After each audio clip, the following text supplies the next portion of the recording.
The Boss Husband. Credit to the author. 1001-10. Ang mga pangalan po na nandito ay galing sa mga name generator. Kaya kung meron man pagkakatulad sa mga pangalan ng totoong tao o lugar, ito ay tunay na hindi sinasadya. Ang kwentong ito ay rated SPJ. Striktong patnubay sa mga walang jowa. Ito ay bawal din sa bata at matatandang walang asawa. Pagbalik sa field ng paaralan, hinintay ni Justin si Harpen na matapos ang kanyang tawag sa telepono at hindi nag-abala pang lumapit sa kanya. Dahil tinawag na niya ang punong guro, ang kailangan lang gawin ni Justin ay maghintay. Habang naghihintay, pinakilala niya si Sheila sa kanyang mga bagong kaibigan sa kanya. Si Sheila ay nagkaroon ng magandang relasyon sa iba dahil siya ay mukhang cute. Wala siyang ugali gaya ng ibang magagandang babae at dahil sa mature na ugali niya, mas madali siyang kausap. Maraming babae ang nakipagkaibigan sa kanya noong kasisimula pa lang ng semester.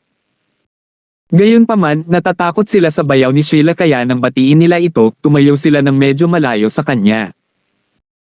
Hindi ito pinansin ni Justin dahil gusto lang niyang masigurado na walang problema si Sheila sa universidad at normal ang kanyang social circle.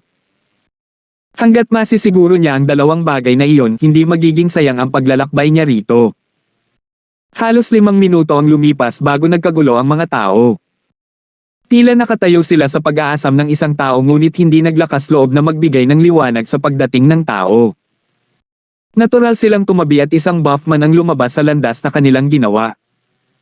Napasigaw si Harpen sa tuwa nang makita ang lalaki. "Kuya Axel! Nandito na ako!"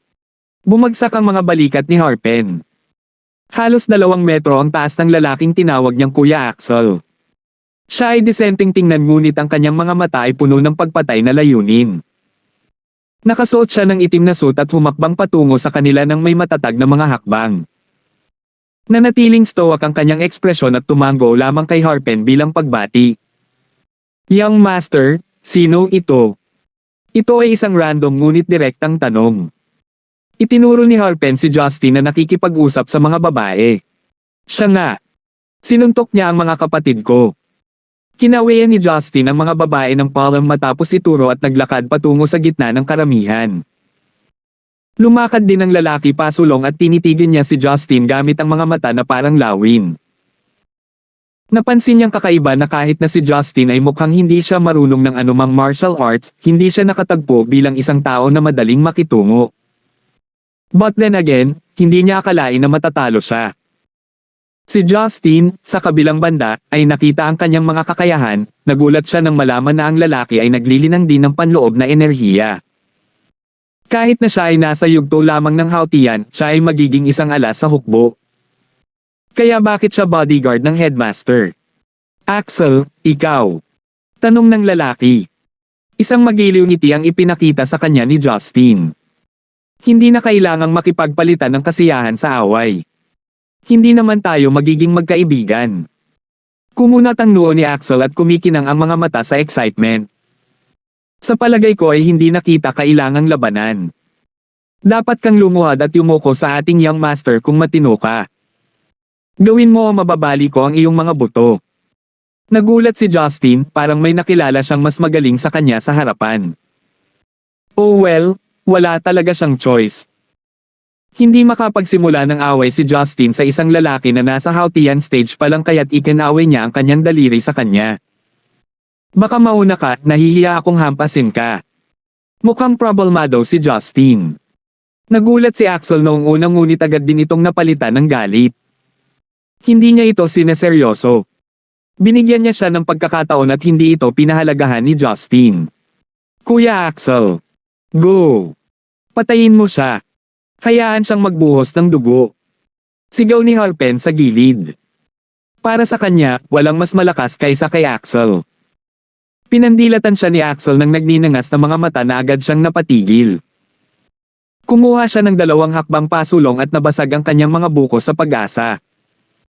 Isipin mo ang iyong sarili na kapos-palad na nagalit sa mga maling tao ngayon. Hindi kita papatayin ngunit mas mabuting makipag-ayos ka ng isang ambulansya. Hindi napigilan ni Justin na matawa. Kadalasan ba ay ganito ka magre-rumble bago makipag-away? Sumili ang galit sa kanyang mga mata at sumugod siya na parang kidlat ng itim na kidlat. Iniwas niya ang kanyang kamao at sinuntok ang tiyan ni Justin nang hindi gumagamit ng anumang panloob na enerhiya ngunit puro lakas lamang. Tinansya ni Justin ang kanyang lakas at naisip na ang epekto ay humigit kumulang 10,000 newtons ng puwersa. Siya ay talagang isang makapangyarihang tao ngunit sayang ang kanyang kalaban ay si Justin. Akala ni Axel ay lilipad si Justin pabalik ng ilang metro sa ilalim ng impact ngunit nang tumama ang kanyang kamao sa tiyan ni Justin, parang nataman siya sa sementong pader. Ang mga estudyante ay hindi makayanang panoorin ito at kahit na hindi nag-aalala si Sheila, siya ay pumikit ng katutubo. Nang napagtanto nilang walang nangyari kahit na inihagis ni Axel ang kanyang suntok, nalaglag ang kanilang mga panga. Napatulala rin si Axel. Talagang hindi ito panaginip. Paano ito mangyayari? Humikab si Justin. Ang isang makamundong lalaking tulad niya ay hindi maglalakas loob na isipin ang kanyang hilaw na lakas ng katawan. Noong nakaraan, ang kanyang katawan ay muling itinayo ng bato ng Diyos ngunit ngayon ang Endless Resolve Restoration Scripture ay patuloy na ipinatawag ang Heaven and Earth Restoration Energy para pinuhin ang kanyang katawan. Nagulat si Axel noong unang ngunit dahil sa kanyang instincts, ipinatawag niya ang kanyang panloob na enerhiya at iniwas niya ang kanyang kaliwang braso patungo sa baba ni Justin. Ngunit bago mahawakan ng kanyang kamao ang baba ni Justin, inilahad ni Justin ang isang daliri at inilagay ito sa ilalim ng kanyang baba. Inihagis ni Axel ang suntok na ito ng buong lakas ngunit napigilan ito ng madali. Hindi natuwa si Justin sa kanya. Bakit mo hinanap ang mukha ko? I would have continued to let you pump me if it were elsewhere. Mawawalan ako ng trabaho sa pamamagitan ng paghampas sa mukha ko. Hindi mo ba alam na maraming babae ang kailangan kong i-entertain?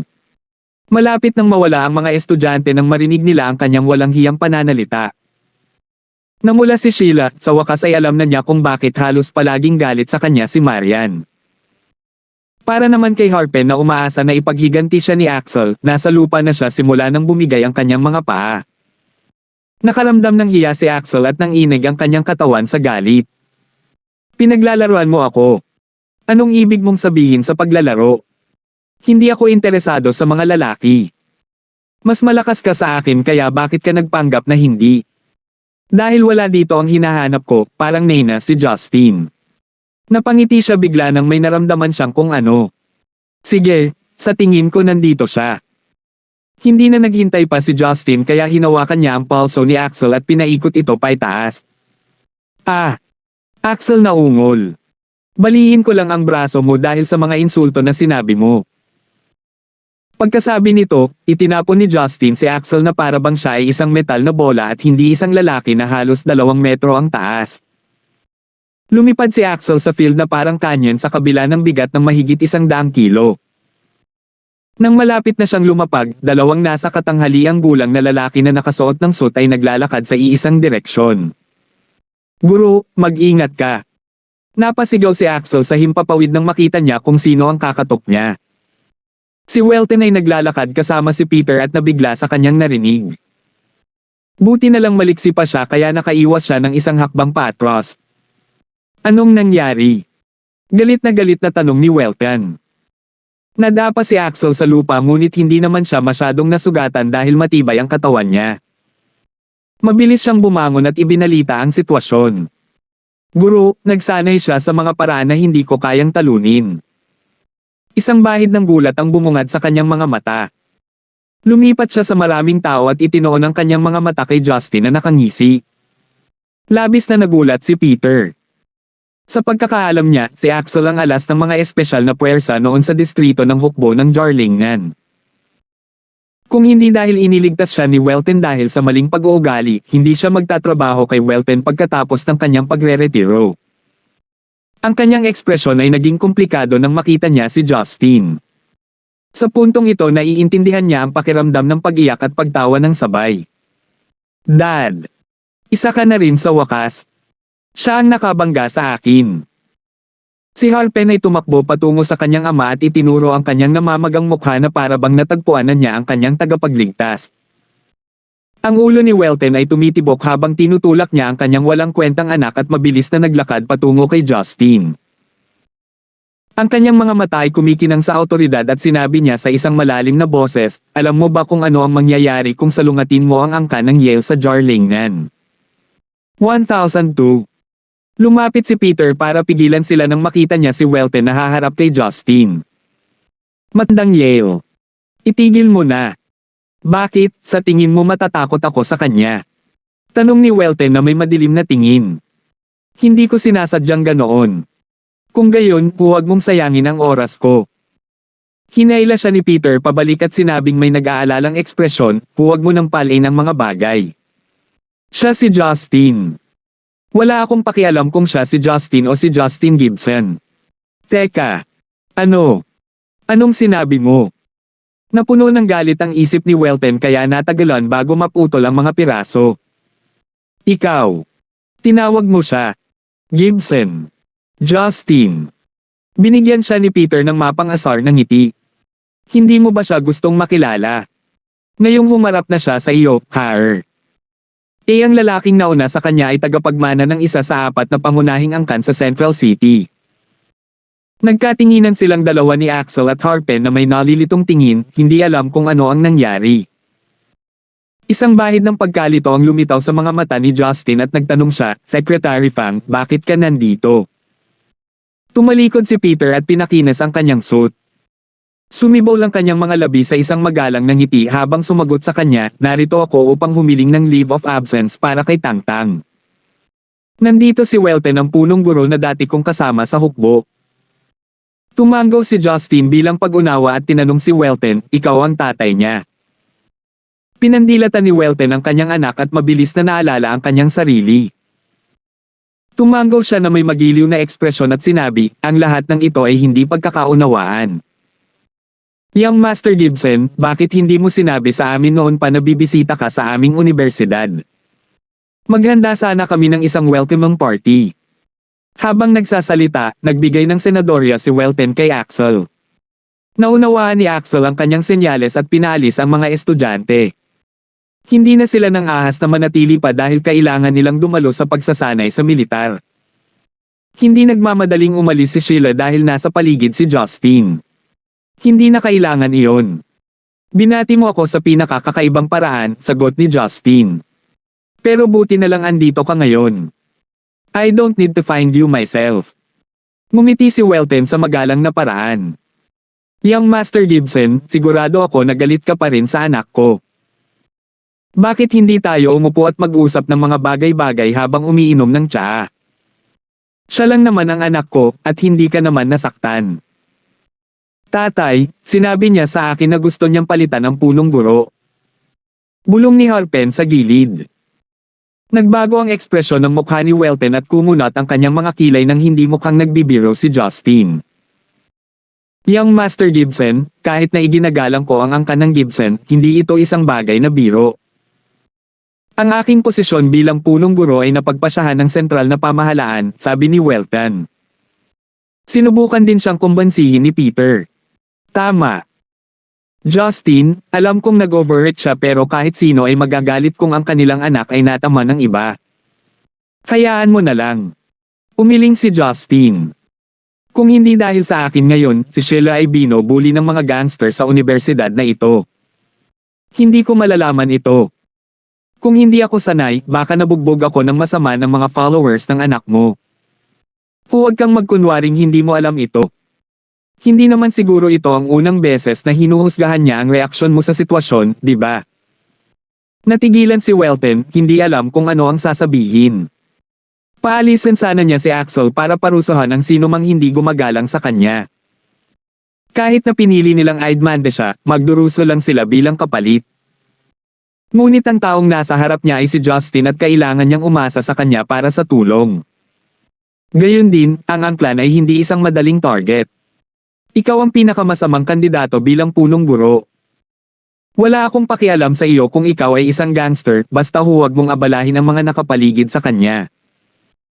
Ngunit pinili mong maging isang punong guro na ang mga desisyon ay makakaapekto sa buhay ng libo-libo. Ayokong magkaroon si Sheila ng isang bastos na punong guro na tulad mo kapag siya ay nagtrabaho ng husto upang makapasok sa universidad na ito, sabi ni Justin na walang tigil sa pag-alis sa universidad na ito. Namumutla na si Peter, paano niya ito matatawag na bastos na punong guro? Nagdilim ang mukha ni Welton. Young Master Gibson, natatakot ako na hindi mo alam ang relasyon ng Yale Clan at Gibson Clan. Bahagyang nalito si Justin. Anong relasyon? Nagsimulang maging kumpiyansa si Welton. Ang aking ama, si Yasong Yale ay nagtrabaho sa ilalim ng iyong lolo, Edison. Ang mga henerasyong nauna sa akin ay nagtrabaho para sa angkan ng Gibson at pagkatapos ng pagpanaw ni Marshall Edison, pumunta kami sa Jarlingnan at sumali sa larangan ng politika. Nakakatuwa si Justin. Ano ang kinalaman nito dito? Nagulat si Welton. Hindi niya inaasahan na ganoon kawalang galang si Justin. Saglit siyang nag-alinlangan bago sinabi sa kanya, Young Master Gibson, umaasa akong magkaroon ng pagkakataon na makilala ka, mayroon akong isang bagay na gusto kitang makausap ng personal. Baka ayaw mo akong palitan pagkatapos kong marinig ito. Pagkasabi nito, iniunat ni Welton ang kanyang braso at inanyayahan si Justin papunta sa bakanting field sa malapit. May kakaibang hinala si Justin at pinahinti niya si Sheila bago sumama kay Welton sa field. Si Peter at ang iba pa ay nakikiusyoso ngunit walang nang-ahas na makinig sa kanila. Siniguro ni Welton na walang tao sa kanilang paligid bago binigyan si Justin ng isang misteryosong ngiti. Young Master Gibson, alam mo ba kung bakit lumipat ang aming clan sa Jarlingnan noong orihinal na kami ay mahusay sa Central City? Ibinigay namin ang aming mga posisyon sa hukbo at sa halip ay nagsimulang makipagsapalaran sa mundo ng politika. Ibinigay ko ang aking makapangyarihang posisyon at naging isang ordinaryong punong guro. Nagtaas ng isang kilay si Justin. Hindi ito mababang posisyon. Ang punong guro ng Stonegate University ay dapat nakatumbas ng antas ng Bureau Director. So ano? Civil service lang. Ang tatay ko ang Vice Commanding Officer sa Jarlingnan Army District. General siya. Pagmamalaki ni Welton. Nagulat si Justin nang marinig iyon. Mukhang hindi naman siya nagsisinungaling pero bakit hindi niya narinig ang tungkol sa Yale Clan nang bumalik siya sa Gibson Clan? Nakausap pa nga niya si Gavin ng maraming beses at nakilala ang mga pangunahing miyembro ng Gibson Clan. Kung ang kanyang ama ang Vice Commanding Officer, dapat ay pinahahalagahan ng Gibson Clan ang kanilang clan. Siguro ang tatay mo ay parang anak mo at sinipa sa Jingnian dahil hindi na siya matiis ng iba. Napangiti si Justin. Naging mahigpit si Welton. Young Master Gibson, noong nabubuhay pa ang aking ama, sinunod ko ang kanyang mga salita at itinatago ang sikreto sa aking sarili. Maaaring umalis na kami sa Central City ngunit maayos ang aming buhay dahil umasa kami sa matandang marshal na si Yashan. Ngunit mula nang pumanaw ang aking ama, ang aming katayuan sa distrito ng Jarlingnan ay bumaba. Pinaikit ni Justin ang kanyang mga mata. Sinusubukan mo bang bumalik sa Central City? Hindi ako partikular na nakatutok sa bagay na iyon ngunit umaasa ako na ang iyong suporta ay nangangahulugan ng isang muling pagkabuhay sa angkan ng Yale. Kahit papaano ay hayaan mo akong maabot ang antas ng aking ama upang ang aking mga inapo ay mamuhay ng magandang buhay. Napangiti si Welton ng may kumpiyansa. Iniskan siya ni Justin pataas at pababa. Kelvel ng tatay mo. Gusto mong maging general at mamuno sa hukbo. Hindi ba pwede? Nagbibiro ka siguro. Nawala ang ngiti ni Justin. Maaaring hindi ako interesado na kunin ang angkan, at hindi rin ako interesado na kunin ang hukbo, ngunit ang mga sibilyan ay magduruso lamang sa pamumuno mo. Pinagpag ni Welton ang kanyang daliri. Young Master Gibson, huwag nating gawing idolize ang mga bagay-bagay. Sa tingin mo, ilang tao ang tunay na magaling sa opisina?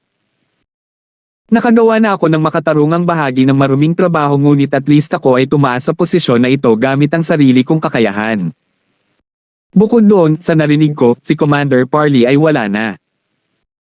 Kung nais ng Gibson Clan na kontrolin ang hukbo sa Jianglan, ang kanilang mga tao ay itinalaga ang iyong mga tao sa loob ng distrito ng Jarlingnan. Sa mga henerasyon, napatunayan na ang ating katapatan. Naging malamig ang tingin ni Justin. Ayoko nang makinig sa'yo. Kung yun lang ang gusto mong sabihin, umalis ka na lang. Ibigay mo sa iba ang posisyon mo bilang headmaster. Hindi nagalit si Welton, sa halip, ngumiti siya ng kakaiba. Young Master Gibson, sinabi sa akin ng tatay ko ang pangunahing dahilan kung bakit umalis ang aming angkan sa Central City bago siya mamatay. Pakinggan mo ako bago ka magdesisyon. Pagkasabi nito, lumapit si Welton at may ibinulong sa tenga ni Justin. 1003. Ang iba naman ay curious na malaman kung ano ang lihim na ibinubulong nila ngunit natatakot silang mag-eavesdrop. Si Justin ay hindi mapakali sa karamihan. Ngunit nang marinig niya ang huling bahagi, kumikinang ang kanyang mga mata sa isang maliit na sinag ng liwanag. Nakatayo siya doon at tulala kahit na matapos magsalita si Welton. Hindi akalain ni Justin na maghuhulog si Welton ng isang malaking bombang tulad nito sa kanya. Nagtitiwala siya sa kanyang kakayahan sa pagtuklas ng kasinungalingan sa mga sitwasyong tulad nito. Si Welton ay hindi nagpakita ng mga palatandaan ng pagkukunwari o hindi katotohanan. Walang pag-aalinlangan si Justin sa kanya. Yung sinabi mo lang. Alam ba ito ng lalaki? Matanda. Naisip ito ni Welton. You mean Marshall Gibson? Hehe. I don't think so. I don't think maraming tao ang nakakaalam nito. Muling natahimik si Justin na parang malalim ang iniisip. Isipin mo, Young Master Gibson. Walang mawawala sa iyo at sa iyong angkan sa pagtulong sa aming angkan. Umalis kami ng tatay ko sa Central City at itinago ang sikreto sa loob ng ilang dekada. Hindi ba tayo nararapat na gantimpala? Tinatakot mo ba ako? Pumikit si Justin dito at pinaikit ang kanyang mga mata. Paano naging banta iyon? Isang mainit na ngiti ang ipinakita ni Welton. Nagmumungkahi lang ako ng win-win situation. Sa tingin mo ba ay babagsak ang Gibson clan sa isang bagay na tulad nito? Siyempre. Kapag may kumalat na ganito, ang iyong angkan ay kailangang isuko ang kontrol nito sa hukbo. Ang mga miyembro ng apat na pangunahing angkan ay maaaring magsimulang lumipat sa paligid. Ngumisi si Welton. Naalala ni Justin ang kanyang mga iniisip at tinakbo ang lahat ng detalye sa kanyang isipan bago sumagot sa kanya ng walang emosyong mukha. Hindi ka ba natatakot sa kamatayan? Sinasabi mo ito sa akin. Napangiti si Welton. Young Master Gibson, handa akong dumating. Tingnan mo ang kapanahunan natin. Kahit ano sa internet ay forever. Inutusan ko na ang aking mga nasasakupan na i-upload ang impormasyon na ibinigay ko sa kanila kung ako ay mamamatay. Gaano man kalakas ang angkan ng Gibson, maaari mo lamang higpitin ang pagkalat ng impormasyon sa loob ng Zeneca ngunit handa akong ilabas ang impormasyon sa buong mundo. Papayagan ng Young Master Gibson na maging isang mamamayan ng Young Rest Clan Gibson kung ang Young Rest Clan ay magiging isang mamamayan ng Zeneca. Pagkakaroon ng isang general mula sa iyong angkan sa hukbo. Napangisi ang mga labi ni Justin at kahit papaano ay nagdulot ito ng takot sa puso ni Welton ngunit nanatili pa rin siyang cool. Sa tingin mo ba talaga may pakialam ako? Anong ibig mong sabihin? May bahid ng pagkalito sa boses niya. Tahimik na sinabi ni Justin, ano ang kinalaman sa akin kung ang Gibson clan ay may awtoridad sa hukbo? Ano ang kinalaman nito sa akin kung ang Gibson clan ay naging isang kahihiyan? Nalaglag ang puso ni Welton ngunit pinilit pa rin niyang ngumiti. Young Master Gibson, hindi mo kailangang kumilos. Sigurado akong alam mo kung paano ito makakaapekto sa Gibson clan. Bilang tagapagmana ng Gibson clan, hindi ka dapat gumawa ng anumang bagay na makakasira sa sarili mong kinabukasan. Malalaman mo bukas kung nag-aakto ako. Bibigyan kita ng isang araw para lisanin ang universidad na ito at kung ikaw pa rin ang punong guro bukas at ang maldita mo anak ay ginigipit pa rin si Sheila, isinusumpa kung haharapin mo at ng iyong anak ang kamatayan sa hindi maisip na paraan. Malamig na sinabi iyon ni Justin at agad na tumalikod. Tinitigan ni Welton si Justin habang naglalakad siya palayo. Hinigpitin niya ang kanyang mga kamao at nagngangalit ang kanyang mga ngipin, puno ng galit. Ang hindi niya nakita ay ang pag-aalala sa mukha ni Justin pagkatapos niyang lumingon. Sa katunayan, kahit na personal na walang pakialam si Justin, nag-aalala siya na ang sekreto ay makakaapekto sa mga tao sa paligid niya. Kung hindi dahil dito, napatay na sana ni Justin si Welton nang walang tao sa paligid batay sa katotohanang naglakas loob siyang pagbantaan siya. Gayunpaman, napilitan si Justin na gumawa ng tamang desisyon. Nag-aalalang tanong ni Sheila kahit na bumalik si Justin na walang pakialam, Brother Gibson, may problema ba? Napatingin si Justin kay Harper na nakayuko sa isang sulok. Tinatamad siyang magmalasakit sa kanya kaya ngumiti na lang siya kay Sheila.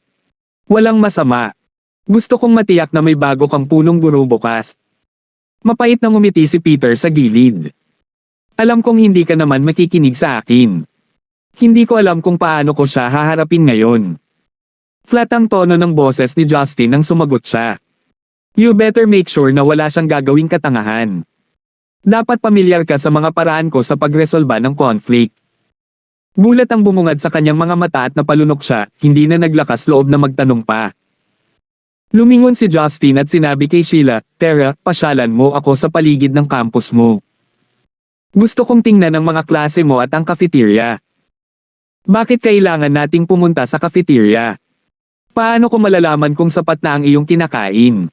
Nagpout si Sheila. Tinatrato mo na naman ako na parang bata. Huwag kang magloko at kumilos. Itinaas ni Justin ang kanyang kamay para itulak ang kanyang ulo. Huwag hawakan ang aking ulo. Lahat ay nanonood. Yumuko si Sheila at tumingin sa paligid kung may nanonood. Sa palagay ko ay hindi magandang ideya, nagsimula na ang pagsasanay sa militar. Aabisuhan ko ang instructor mo mamaya. Duda ako na may sasabihin siya tungkol dito. Walang pakialam na sabi ni Justin. Iginala ni Sheila ang kanyang mga mata ng kaibig-ibig. Tumanggaw siya sa huli dahil alam niyang hindi siya pahihirapan ni Justin. Bukod dito, natutuwa rin siyang makasama siya. Kahit na ilang beses nang bumisita si Justin sa Stonegate University, nakapunta lang siya sa maliit na bahagi ng malawak na campus. Hindi niya talaga binisita ang mga lugar kung saan kadalasang ginugugol ng mga estudyante ang kanilang oras. Sinundan niya si Sheila sa campus at hindi niya maiwasang isipin kung ano ang maaaring mangyari kung isa siyang ordinaryong tao. Lahat ng iyon ay wishful thinking. Paminsan-minsan, dinadaanan sila ng mga mag-asawa at ang iba ay napapasulya pa sa kanila. Halatang mag-asawa ang tingin nila sa kanila. Naalala ni Sheila mo ng ilang mga personal na bagay na naging dahilan upang iyukol niya ang kanyang ulo nang hindi bumibigkas ng kahit isang salita. Sheila, ano ang iniisip mo? Nakakatuwa si Justin. Kinagat ni Sheila ang cherry lips niya. Kuya Gibson, say. Sa tingin mo magkakaroon ba ako ng boyfriend? Ibig sabihin, nasa universidad na ako at marami na sa mga kaklase ko ang nag-iisip tungkol sa kasal. Natigilan si Justin saglit bago tumawa. Anong pinagsasabi mo? Siyempre, magkaka-boyfriend ka na. Hindi mo ba lagi kong pinapaalala na hindi ka na maliit? Tumangala si Sheila at tinitigan si Justin na may malamog na mga mata. Magiging masaya ka ba kung magkakaroon ako ng boyfriend? Naisip ni Justin na kakaiba ito at pinilit niyang tumango. Siyempre, basta't lalaki ang gusto mo at maganda ang pakikitungo niya sa iyo. Ang ilang mga bagay ay hindi sinadya upang sabihin ng malakas kahit na alam niya ito. Alam ni Justin na siya ay malupit sa kanya, ngunit ito ang responsableng bagay na dapat gawin. Oh! Tuming sa malayo si Sheila at wala nang ibang sinabi. Kasunod nito, dahan-dahan silang naglakad pabalik sa field na para bang nawalan sila ng mood makipag-chat. Ang mga estudyante ay tumitig kay Justin nang may pagtataka nang ibalik niya si Sheila sa kanyang pagsasanay sa militar. Halatang nagtataka sila ngunit natatakot sa kanya ngunit hindi masyadong inisip ito ni Justin. Pagkatapos magpaalam kay Sheila, hindi na nagtagal si Justin at dumiretso sa tinutuluyan ni Jinsel dahil umaasa siyang uuwi siya para sa tanghalian. Alam na niya ang tungkol sa kanyang eksaktong lokasyon at ang kanyang mga detalye sa pakikipag-ugnayan dahil hiniling niya kay Molan na ipadala ang kanyang mga tauhan upang protektahan siya. Hindi sigurado si Justin kung ano ang nararamdaman niya kay Jinsel ngunit sigurado siyang hindi siya mahuhulog sa kanya. Pinoprotektahan niya ito dahil sa awa dahil sila ay nagmula sa magkatulad na pinagmulan. Si Jinsel ay nakatira sa isang tahimik na middle-class na apartment malapit sa gilid ng Stonegate University. Naging madali para sa kanya na magrente ng isang buong unit dahil medyo naipon niya ang kanyang oras sa States. Narating ni Justin ang pasukan at natigilan ng papasok na siya sa gusali. Damn it, bakit nandito ang babaeng ito? Napabuntong hininga si Justin sa pagkadismaya habang nag-iisip na umalis para sa araw na ito. 1004. May nakita si Justin na nakatayo sa tabi ng apartment isang taong hindi na niya gustong makitang muli. Ito ay isang batang babae na nakasuot ng pink na carton hoodie at puting lapis na pantalon, mayroon pa siyang pulang bowtie na may nakapusod. Medyo girlish ang outfit niya pero iba ang sinasabi ng kanyang busty chest. Mula sa gilid, ang kanyang mabilog ngunit kulay rosas na mga pisngi ay lalo siyang naging kaibig-ibig. Kinusat-kusot niya ang kanyang mga pilikmata na parang may iniisip. Mila. Nabura po files ko sa mga character name die ko na matrace kaya naiiba pangalan ng ibang characters. Naalala agad ni Justin ang babaeng ito. Siya ang nakilala niya noong sinamahan niya si Yuna na bumili ng sapatos. Umupo siya sa mukha nito at gusto niyang maging boyfriend niya ito bilang resulta. Hiningi pa niya ang kanyang numero ngunit patuloy na tinatanggihan ni Justin ang kanyang mga tawag hanggang sa nagpasya siyang sumuko. Naisip ni Justin na iyon na ang katapusan nito. Hindi niya akalaing makakasundo siya ngayon sa lahat ng araw. O tama, nabanggit niya noon na siya ay isang estudyante sa Stonegate University. Hindi binalak ni Justin na komprontahin siya, magiging ganap na kakaiba ang kwento kung siya ay single. Kung tutusin, sino ang tatanggi sa isang batang babae na may napakagandang figure? Gayunpaman, marami na siyang mga dilag na kasama at galit pa rin ang kanyang asawa tungkol doon. Hindi siya mangangahas na makasama ang ibang babae, lalo na ang mga baliw na katulad niya. Sa kabutihang palad, pinunasan ni Mila ang kanyang mga pisngi sa pagkalito, na tila hindi niya mahanap ang kanyang hinahanap at lumaktaw sa kabilang direksyon. Nakahinga ng maluwag si Justin bago naglakad patungo sa apartment ni Jinsel. Bagamat nakalock ang password, hindi nahirapan si Justin na makalusot mula nang dumating siya ng handa. Kumatok siya sa pintuan niya at maya-maya ay nagbukas ito mula sa loob. Kung ikukumpara sa kanilang mga nakaraang pagpupulong, si Jinsel ay nakasuot ng mas casual. Ang kanyang damit ay isang nakakapreskong pagbabago ng bilis na may puting knitwear at maikling maong na maong. Sumilip si Jinsel mula sa kanyang pintuan at maingat na tumingin sa ibaba nang makita niya si Justin. Natarante si Justin nang makita niya ang kanyang reaksyon. Naghahanap ka ba ng babae? Tila nagulat si Jinsel at bumalik sa kanyang silid. Ikaw. Paano mo nalaman? Nasa baba pa ba siya? Umiling si Justin. Kanina lang siya tumingin sa paligid pero wala na siya. Salamat. Nakahinga ng maluwag si Jinsel. Sino siya? Kilala mo ba siya? Bakit parang takot na takot ka? Ako. Kinagat ni Jinsel ang kanyang mga labi at pilit na ngumiti. Huwag na muna natin itong pag-usapan. Di ba sabi mo may ipapakita ka sa akin? Hindi na nag-uusisa pa si Justin at tumango bago pumasok sa sala.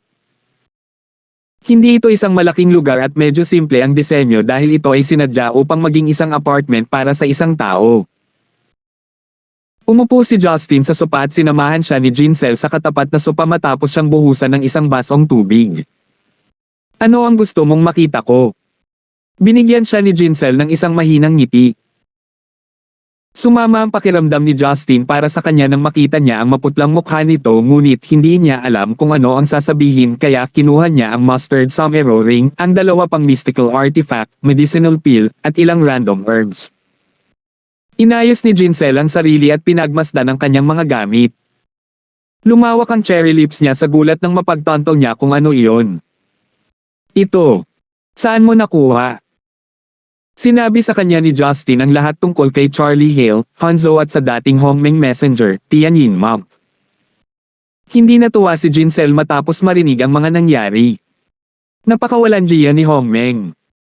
Palagi nilang minamaliit ang makabagong mundo, iniisip na mas mataas sila sa atin.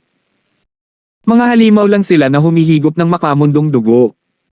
Wala silang pinagkaiba sa mga nakatagong angkan. Lahat sila ay isang grupo ng mga tauna na alam lamang kung paano pagsamantalahan ang mga mapagkukunan mula sa Earth upang matupad ang kanilang mga makasariling hangarin. Ramdam ni Justin ang matinding puot na nagmumula sa kanya. Kahit na si Hongmeng ay kumilos ng sobra-sobra, hindi sila nakagawa ng anumang krimen hindi katulad ng kanyang sinabi. Gayunpaman, nang ipaalala sa kanya ang mga pinagdaanan niya, naiintindihan niya na maramdaman niya ang gayong matinding emosyon. Dapat mong tingnan ang kagandahan ng mundo at hindi ang puot dito. Sakit lang ang ay dudulot nito sa iyo. Hindi napigilan ni Justin ang sarili na aliwin siya. Umiling si Jinsel, puno ng puot ang malaamog niyang mga mata. Iyon ay dahil nakuha mo ang mga kakayahan upang baguhin ang iyong kapalaran. Iba ang mga bagay para sa akin. Wala akong pag-asa sa buong buhay ko. Walang iba kundi puot at sakit sa aking mundo. Gusto kong ibalik ang sakit na naramdaman ko sa mga halimaw na nagpahirap sa akin. Natigilan si Justin sa mga salita habang nakatitig sa agitated na babae sa harap niya. Noon lamang napagtanto ni Jinsel na siya ay masyadong nabalisa at awkward niyang ibinaba ang kanyang ulo na may pamumula ng mukha. She examined the mystical artifacts while saying, "I'm sorry, hindi ko dapat sinabi iyon sa iyo." Humalaklak si Justin, sa palagay ko ay mas maganda ka ngayon kumpara noong sinubukan mo akong akitin. Nanginig si Jinsel at sumilip ng magiliw na tingin kay Justin, hindi nang ahas na salubungin ang kanyang mga mata. Makalipas ang halos 1 minuto, sa wakas ay umalis na si Jinsel at sinabi sa kanya na may seryosong ekspresyon, ang kaunting mga artifact na ito ay may magandang kalidad. Sa palagay ko ay ipinagkaloob ito ni Hongmeng sa kanila nang umalis sila. Ang espadang ito ay tinatawag na Xuanshui, at ito ay kabilang sa elemento ng tubig. Kahit nagawa ito sa bakal mula sa North Pole, ito ay nauuri bilang isang elemento ng tubig sa gitna. Hindi maginawa ang maraming pag-aalaga, halos hindi maituturing na isang mababang uri ng artifact. Hindi talaga interesado si Justin sa mga artifact na ito dahil ang kanyang Heaven and Earth Restoration Energy ay galing mismo sa Heaven and Earth. Hindi niya kailangan ng tulong ng mga artifact upang mapabuti ang kanyang sarili. Maaari niyang ibigay ang mga ito sa mga kababaihan bilang isang paraan upang maprotektahan ang kanilang sarili kapag ang kanilang paglilinang ay sapat na upang magamit ang mga ito. Paano ang bote ng mga medicinal pill at herbs? Tanong ni Justin. Ngumiti si Jinsel. Masyado kang maswerte. Dapat ay mayroong humigit kumulang 30 low-class medicinal pill dito. Ang mga ito ay body pills, basic medicinal pill na ginagamit upang palakasin ang cultivation. Maaaring hindi ito kapakipakinabang para sa iyo at sa mga nasa soul forming stage, ngunit makakatulong ito upang mapabilis ang proseso ng pagbabago mula sa innate true chi tungo sa normalis na yugto ng talento, hanggat ito ay walang pag-asa. Dapat tumaas ang 20% pagkakataon na makapasok sa yugto ng pagbubuo ng kaluluwa sa tulong ng mga body pills. 20% lang. Galit na galit si Justin. Napakababa niyan. Walang magawang umiling si Jinsel. Talagang minamaliit mo ang yugto ng soul foreman. Maganda ang pagkakaroon ng 20% increase. Para sa mga nasa Hongmeng at sa mga hidden plants, ang mga medicinal pill ay talagang mas mahalaga kaysa mystical artifacts dahil noong great ancient times, marami sa mga medicinal herbs ang nawala na. Karamihan sa mga mayroon tayo ngayon ay mula sa mga low-class na pangkaraniwang mga pildores. Ang mga matatanda sa Hongmeng ay may mga middle-class na table tas at kahit sila ay lalaban para sa isang mas mataas na klase na tableta. Naisip ni Justin na may katuturan ito. Kung ang pagkain ng ilang mga table tas ay makakatulong sa iyo na makapasok sa yugto ng soul forming, si Hongmeng ay magkakaroon na ng higit sa 1,000 tao. Oh well, ito ay mas mahusay kaysa sa wala. 20% pagkakataon ay isang pagkakataon pa rin. Dagdag pa, makakatulong ito na mapabilis ang paglilinang. Ibibigay niya ang body pill sa mga babae. Malamang na kailangan ito ni Karen kaya mas marami pa siyang ibibigay sa kanya at para sa iba pa sa kanila, ibibigay lang niya ito kapag nakapasok na sila sa innate stage. Kinakalkula ito ni Justin at kasama ang Golden Hammer ng Exorcist at Golden Dagger ng Blood Dragon, mayroon na siyang 5 mystical artifact sa kamay. Gayunpaman, ito ay medyo malabo dahil ang tanging mid-upper artifact na mayroon siya ay ang Golden Dagger ng Blood Dragon. Nagtataka si Justin kung kailan magpapadala si Hongmeng ng isang tao na may bitbit na artifact sa gitna ng itaas na antas. Kahit na hindi niya ito gagamitin, hindi masakit na magkaroon ng ibang bagay upang protektahan ang kanyang mga babae. 1005. Hindi pinaplano ni Justin na isama ang Feng Xiang bracelet na nasa pulso na ni Marian. Bagamat hindi ito isang mababang antas na artifact, mas gugustuhin ni Justin na ituring ito bilang isang pamana ng pamilya dahil ibinigay ito sa kanya mula sa kanyang ina. Sinuri ni Jincel ang iba pang mga halamang gamot. Ang mga ito ay halos pangunahing sangkap para sa paggawa ng mga halamang gamot. Wala talaga silang masyadong gamit kaya pwede niya itong kainin o itapon. Matapos tingnan ng lahat, tiningnan ni Justin ang oras at aalis na sana nang mapansin niya malapit na ang tanghalian. Hindi siya napigilan ni Jincel. Siya ay umaasa sa proteksyon ni Justin pagkatapos ng lahat. Gayunpaman, sa sandaling ito, isang mahinang amoy ng sinunog na karne ang dumaloy sa sala. Bulalas ni Jincel at tumakbo papunta sa kusina na nakatsinelas. Sinundan siya ni Justin dahil sa pag-uusisa at nasaksihan ng maingat na pinatay ang gas stove bago sineksik ang mukha sa nasunog na kaldero. Nagluto ka ba ng karne? Tumango si Jincel.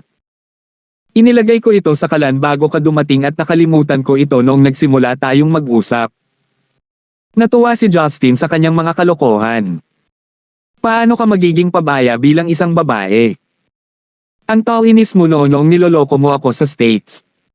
Ibinaba ni Jincel ang kanyang ulo sa kahihiyan. Ako. Hindi pa talaga nagluluto dati. Sigurado akong magkakamali. Bakit hindi ka nalang bumili ng pagkain kung hindi ka naman marunong magluto? Ganito ka rin ba noon sa States? Nagbigay ako ng maraming kinita sa aking mga nasasakupan bago ako bumalik. Kailangan kong mamuhay ng matipid dahil hindi na ako kumikita. Hindi nakaimik si Justin. Hindi niya inaasahan na makonsensya siya hanggang sa bibigyan niya ng pera ang kanyang mga nasasakupan. Hindi nakakagulat na malaman na siya ay pabaya dahil lumaki siya sa mga nakatagong angkan at nagsimula lamang siyang mamuhay ng mag-isa nang bumalik siya sa Stonegate. Inilibot ni Justin ang paligid ng silid na napuno ng usok bago tumingin kay Jincel na may pagkatalo na nakaplaster sa kanyang mukha. Hindi niya napigilan ang sarili na maawa sa kanya. Sige, hugasan mo ang kaldero at ililibre kita ng tanghalian. Isipin mo yun bilang gantimpala sa pagtulong mo sa akin. Itinaas ni Jincel ang kanyang ulo at hindi makapaniwalang tumingin sa kanya. Ikaw? Ikaw ba talaga? Napangi si Justin. Maaaring natatakot ako sa aking asawa ngunit hindi ako masyadong duwag na hindi ako mangangahas na bilhan ka ng tanghalian. Hindi tulad ng pagpunta ko sa isang silid ng hotel kasama ka. Namula ang mga pisngi ni Jincel at tumalikod siya para linisin ang nasunog na pagkain, hindi nang ahas na magsalita pa. Matapos asikasuhin ang lahat, nagsuot siya ng blazer bago sumunod kay Justin palabas. Nakayuko ang ulo niya at tumahimik siya buong oras. Ang panunokso ni Justin ay tumatak sa kanyang puso. Biglang naramdaman ni Justin na ang babaeng nakilala niya noon ay hindi siya ang tunay na babae. Sa sandaling tinanggal niya ang kanyang disguise, siya ay isang mahina at walang karanasan na babae. Sa katunayan, medyo sunod-sonyerin din siya. Isa itong sariwang karanasan para kay Justin at hindi niya napigilan ang sarili na magkaroon ng maruming pag-iisip. Naglakas loob lang siyang isipin iyon dahil ayaw niyang masira ng isa pang bomba ang relasyon nila ni Marian. Hiniling ni Justin ang kanyang mga kagustuhan ngunit sinabi niyang ayos lang ang lahat, kaya naghanap si Justin ng restaurant malapit sa universidad na nagbebenta ng Sichuan cuisine. Si Jincel ay tila hindi mapakali na nakaupo ng magkaharap kay Justin. Nakonsensya siya sa pag-upo dito kasama si Justin, marahil dahil iniisip niya kung paano siya pinahintulutan ni Marian. Wala silang masyadong sinabi at nang nasa kalagitnaan na sila ng pagkain, tumunog ang cellphone ni Justin. Tiningnan ito ni Justin at napagtantong mula ito kay Karina na matagal na niyang hindi nakakausap. Palagi siyang padalos-dalos kaya nag-alala si Justin tungkol sa kanyang paglilinang, natapos man niya o hindi ang kanyang mga gawain sa oras. Hindi gustong itulak siya ni Justin na parang isang instructor kaya hindi na siya nagpatuloy. Umungol si Karina sa cellphone pagkasagot niya sa tawag. Justin! Anong nangyayari sa batang iyon? Instinctive na inalis ni Justin ang kanyang cellphone at mapait na ngumiti. Karina, out of nowhere yan. Anong anak? Halatang nabalisa si Karina. The little girl, Leah. Be honest with me, is she your biological daughter? Is she your secret love child? Natarante si Justin. Bakit ganyan ang iniisip mo? Si Leia ay inampon ni Marian, paano siya magiging biological na anak ko? Talaga? Parang nagdududa si Karina. Bakit mo siya hinayaang mag-ampon ng bata? Ang bata-bata mo pa. Akala ko magiging stricto kapag dating sa mga bata. Hindi talaga ako makapaniwala na hindi mo siya biological na anak. Hindi ordinaryong bata si Leia. Pakinggan mo lang si Marian. Pero bakit mo tinatanong sa akin ito? Nagkita ba kayo ni Marian ngayon? Bulong ni Karina. Of course I did. Kanina lang siya pumunta sa office ko kahit super busy siya. She was carrying your baby girl in her arms. Napangiti si Justin. May tinanong ba siya sa'yo? Tumanggaw si Karina bilang tugon. It's about the adoption procedures. Ayon sa batas ng ating bansa, dapat nasa 30s na ang mag-asawa para mag-ampon ng anak. Malayo pa kayo dito kaya lumapit siya sa akin para ma-legalize ang adoption para mabigyan ng official identity si Leia. Biglang natauhan si Justin at natawa siya pagkatapos noon. Mukhang talagang determinado si Maria na ampunan si Leia. Kaya't pumunta siya sa likuran niya para maaprubahan ang mga papeles. Marahil ay dahil sinabi ni Justin na sisiguraduhin niyang mananatili si Leia sa kanilang bahay kahit na bumalik ang lolo ni Leia sa tamang oras. Sa teknikal na paraan, walang pakialam si Justin tungkol dito. Si Leia ay mapagmahal at may talento, magiging mahusay siya bilang kanyang anak. Sa kabilang banda, kapag nakumpirma na ni Karina ang sitwasyon, nakahinga siya ng maluwag at nagsalita sa mahinahong paraan. Pero seryoso, ang cute talaga ni Leia, pumili si Maria ng mabait na bata.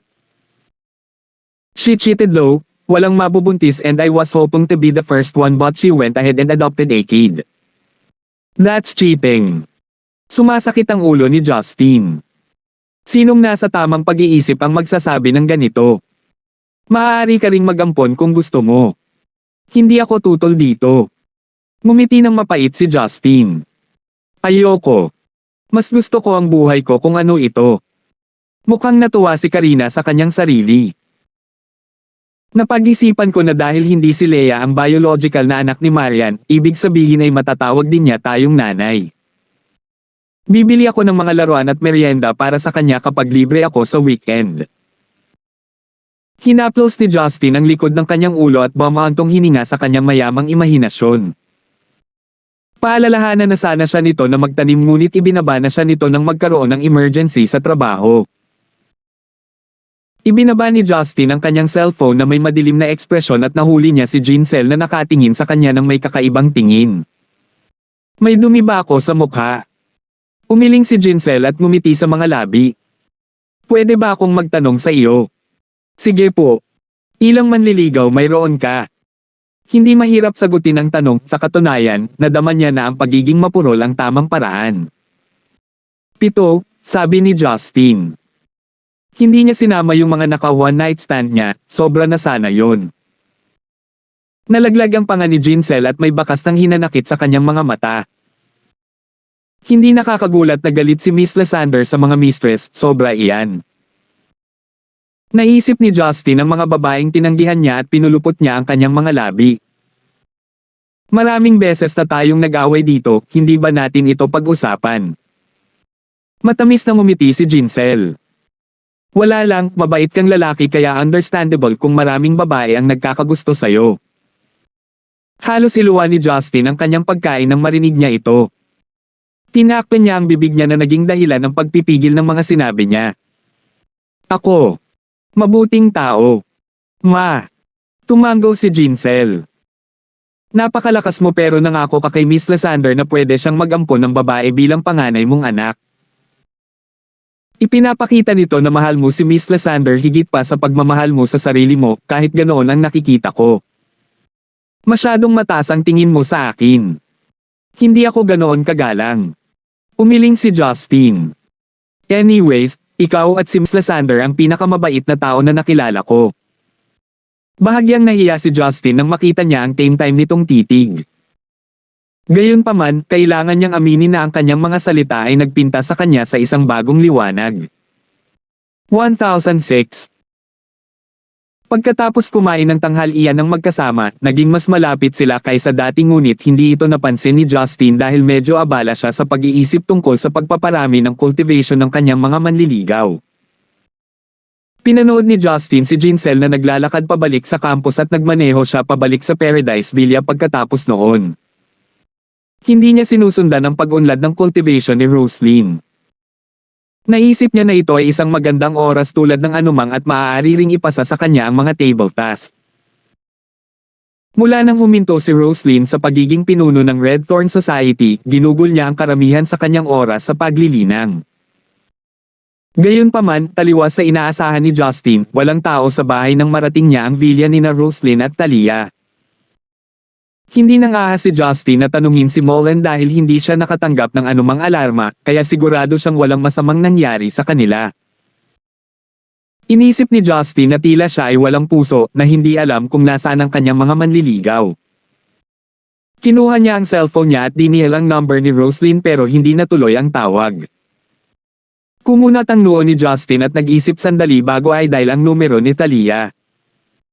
Ilang beses itong tumunog bago niya sinagot ang tawag. Damn it, Justin, napakawalan diya mo. Sa wakas may oras ka na bang hanapin ako? Nahihiyang hinipon ni Justin ang kanyang noo. Wala siyang oras para samahan sila dahil sa kasal. Masama ang pakiramdam ni Justin at nangakong tahimik na babayaran niya ito. Tumawa siya at sinabing, Talia, actually. Tumawag ako para tanungin si Roslyn, saan siya nagpunta. Bakit walang tao sa bahay? Bumilis ang paghinga ni Talia. Tinawagan mo ako para tanungin ito. I'm hung up. No. Talia, be nice to me. Hindi na ako busy ngayon, bakit hindi tayo magdi-dinner? Sasamahan kita mamayang gabi. Huwag kang magalit sa akin. Sinubukan ni Justin na pasayahin siya. Paano ito, hahayaan kitang pumaibabaw sa akin ngayong gabi at ikaw na ang manguna. Saway ni Talia. You barely anything nice at you started teasing me again. I don't want to play with you, hanapin mo na lang si Roslyn. Busy ako ngayon. Simula nung bumalik si Marian, na-stress na ako. Kung hindi dahil sa loyalty ko, umalis na ako at sumama kay Roslyn para magtanim.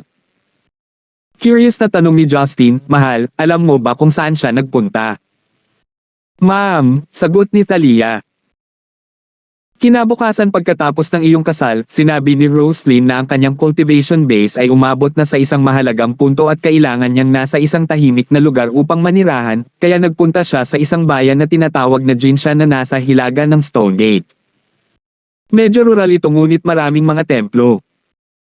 Sinabi ni Roslyn na nakakita siya ng isang lugar na tinatawag na Yanononeri, kung saan siya ay may planong mag-alala tungkol sa kanya sa kapayapaan. Sinuri ni Justin ang mapa sa kanyang isipan at nalaman niyang mayroon ng isang lugar na tinatawag na Jinshan. Gayunpaman, ito ay higit na isang nayon sa halip na isang bayan, ang kanilang populasyon ay bahagyang higit sa 10,000 tao. Pangunahin ito dahil sa lokasyon nito sa pagitan ng Stonegate at lalawigan ng Seoul, na parehong ayaw mamuhunan sa isang lupaing hindi nila pag-aari.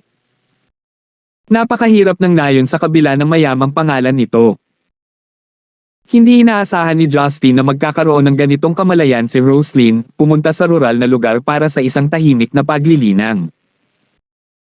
Hindi man ito magkakaroon ng malaking epekto, makakatulong pa rin ito upang maalis ang mga distractions kumpara sa paglilinang sa lungsod. Inaasahan ito ni Justin. Anong klaseng bottleneck ang kinakaharap niya? Sa panahon ng bagyo, sinabi ni Roslyn na nahawakan niya ang isang bagay. Maaari ba itong maging isang pambihirang tagumpay? Talia, titingnan ko si Roslyn. Babalik ako sa iyo mamayang gabi. Huwag kang mag-overtime. Ngumiti si Justin. Iyon ay isang pangako. Sinagot siya ni Talia at binigyan siya ng halik sa telepono bago ibinaba ang tawag. Tumawag si Justin sa bahay upang sabihin kay Yuna na hindi siya uuwi para sa hapunan bago pumunta sa Jinshan. Ngayong natitiyak niyang hindi magdudulot ng makalangit na kapigatian ang kanyang paglilinang, hindi na siya nag-abala sa pagmamaneho at sa halip ay piniling mag-teleport. Inabot siya ng 1 minuto o 2 bago nakarating sa daan patungo sa Jinshan. Habang naglalakad siya sa maliit na palengke sa bayan, naririnig niya ang hiyawan ng mga lokal na nagtitinda sa kalye na nagsisigawan para ibenta ang kanilang mga produkto. Nagbebenta sila ng lahat ng uri ng lokal na specialty at mga produkto ng manok na ginawang parang hiwalay na entity ang lugar na parang malayo sila sa karaniwang mundo. Gustong tanungin ni Justin kung nasaan ang madre ngunit nagsalita ang mga may-ari ng stall sa isang hindi pamilyar na dialect at sa halip na sabihin sa kanya ang direksyon, sinimulan nilang i-promote ang kanilang mga produkto. Matagal na nagpumigla si Justin bago sa wakas ay nakakuha ng malinaw na sagot mula sa isang lingkod sibil. Pinagbabawalan ng Yano no Neri ang mga lalaki na pumasok at hindi ginagamot ni Master Yano ang mga lalaki. Bakit ka pupunta doon? Curious na tanong sa kanya ng civil servant matapos sabihin ang direksyon. Nagulat si Justin sa paghahayag. Pinagbabawalan ng mga lalaki na pumasok. Hindi ito pampublikong lugar. Siyempre hindi, sagot ng tao. Ang Yano no Neri ay itinayo gamit ang pera ni Master Yano ilang taon na ang nakalilipas. Siya ay tinatawag na Old God dito at nagamot niya ang marami sa mga babae na maaaring nakita mo. Napakahusay niya sa tradisyonal na panggagamot ng Zen icon ngunit napupuot siya sa mga lalaki kaya hindi niya pinapasok ang mga lalaki at hindi niya ginagamot ang mga lalaki. Lumiwanag ang pagkalito sa kanyang mga mata at inisip ni Justin na mukhang hindi kapanipaniwala ngunit hindi na siya tumugon pa, sa halip ay nagpaalam na sa lingkod sibil. Naghanap si Justin ng blib na lugar bago pumunta sa madre.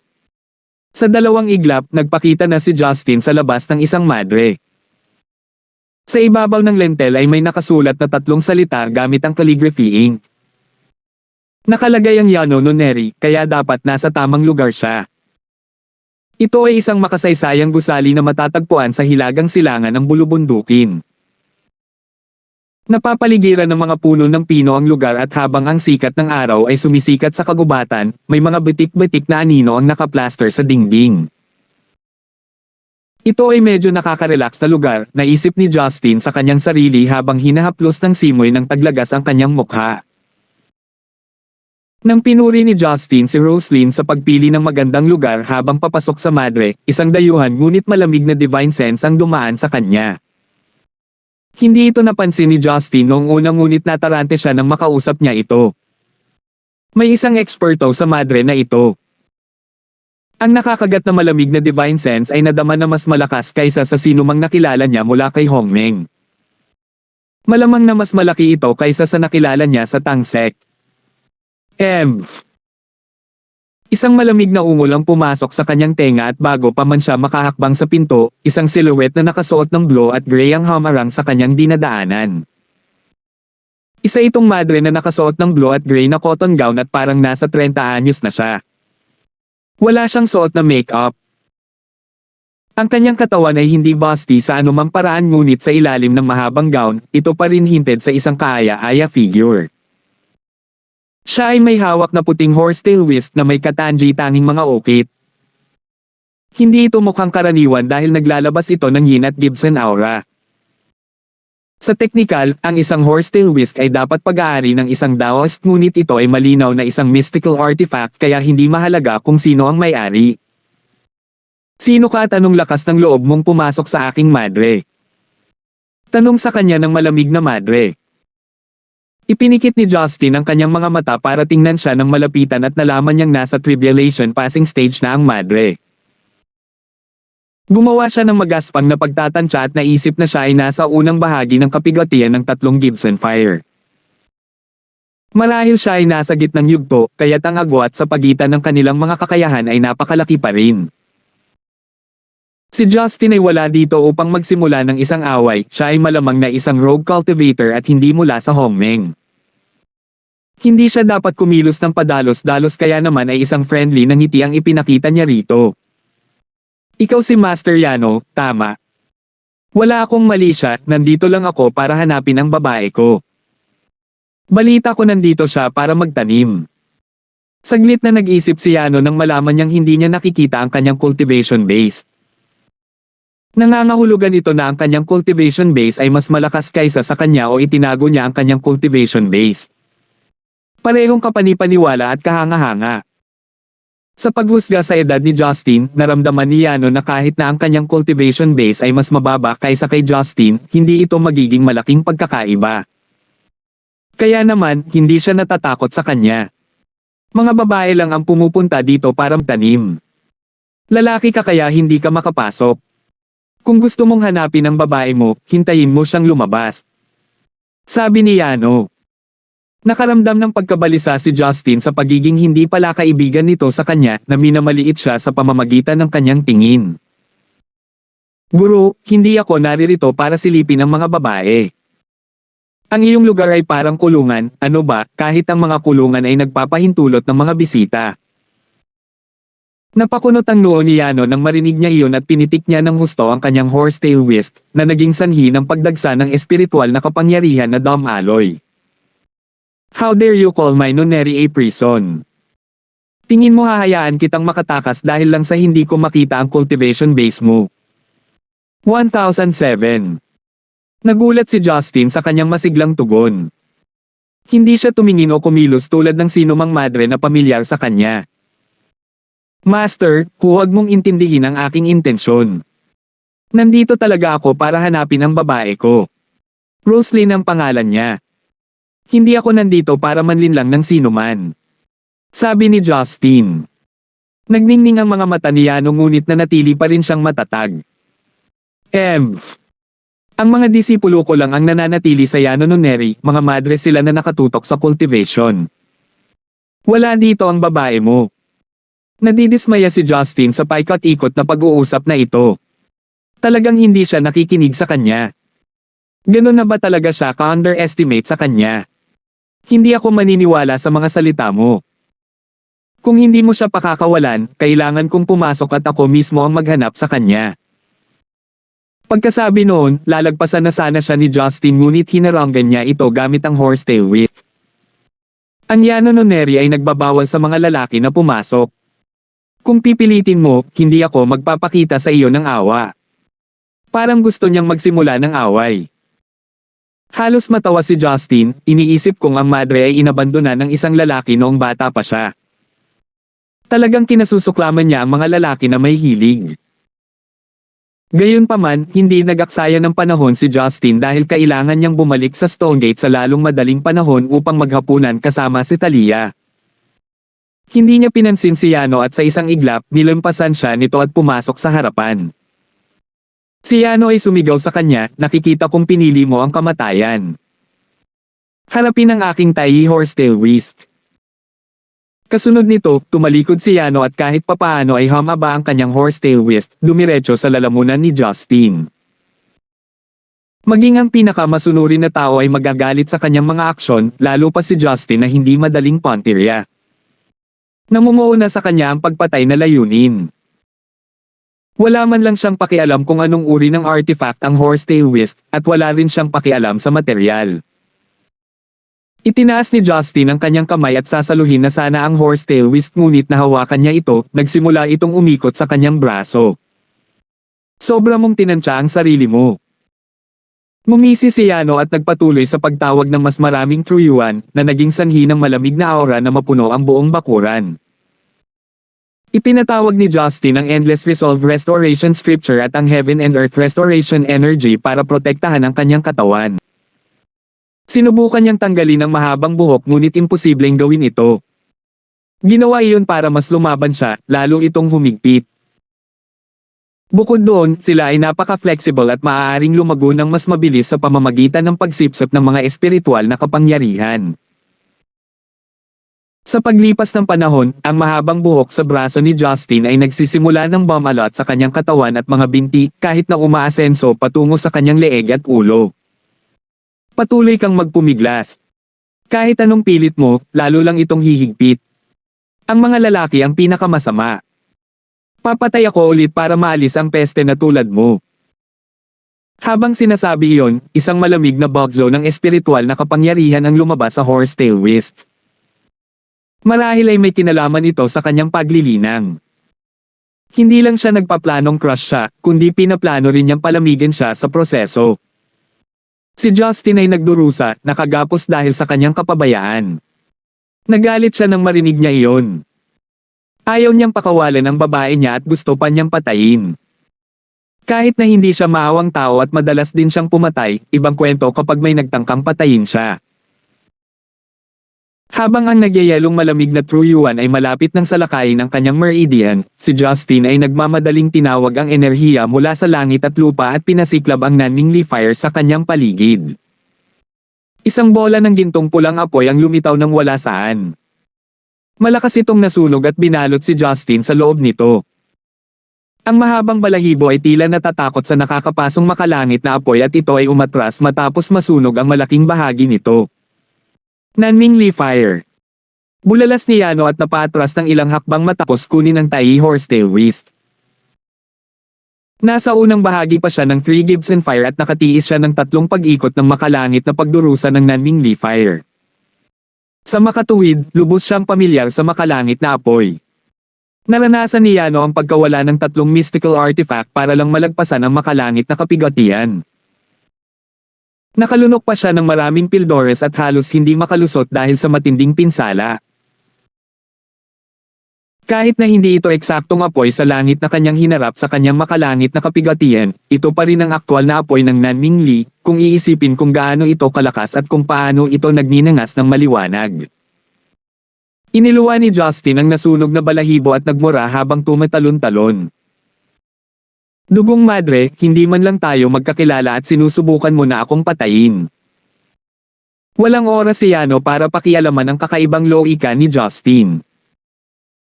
Nakatitig siya sa Nanmingli Fire na nakapaligid kay Justin na may nalilitong ekspresyon, hindi makapaniwala sa kanyang mga mata.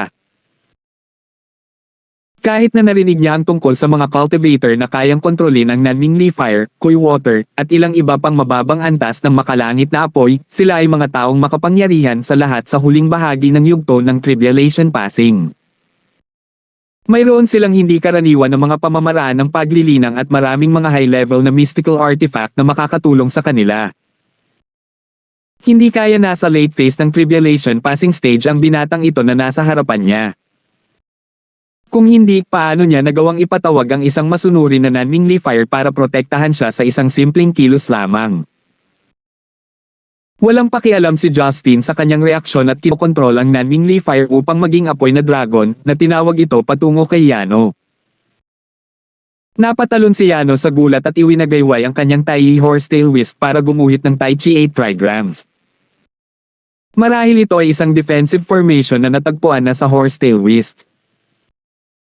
Nabasag ang Horsetail Wisp nang madikit ito sa Fire Dragon, ngunit binili rin nito ang kanyang oras at tumalon siya sa dingding. Sino ka?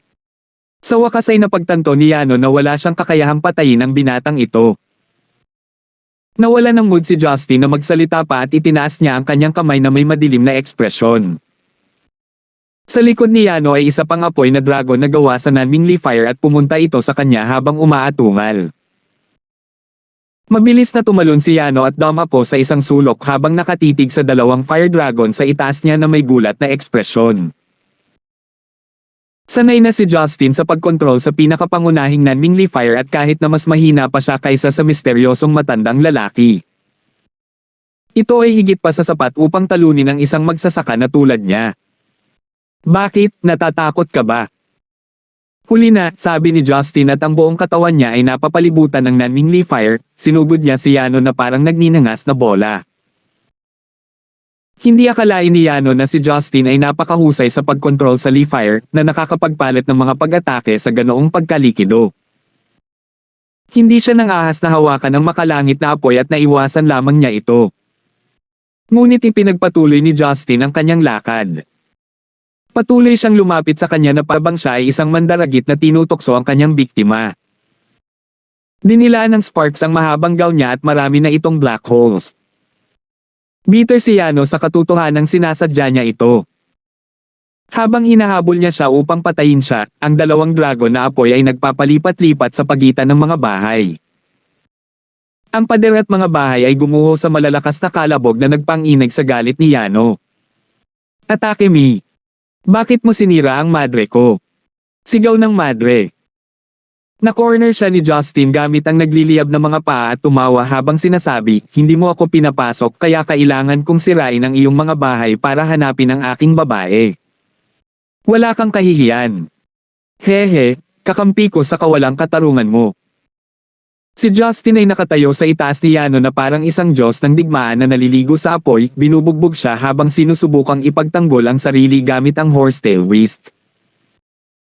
Ang mga pulang sinag ay sumikat sa kalangitan at ang horsetail whisk spinner sa paligid upang harangan ito. Karamihan sa mga sinag ng apoy ay nakakalat sa paligid at ang mga ulap ay natatakpan ng pula na tila nagliliyab. Sa ilalim ng maliwanag na liwanag, ang dalawang dragon na apoy ay sumayaw sa magkatugmang bilis sa kalangitan at tila nilalamon ng apoy ang buong tuktok ng bundok. Si Justin ay mas nasanay sa pagkontrol sa non-wingly fire at nagsimula siyang maunawaan ang enerhiya ng langit at lupa.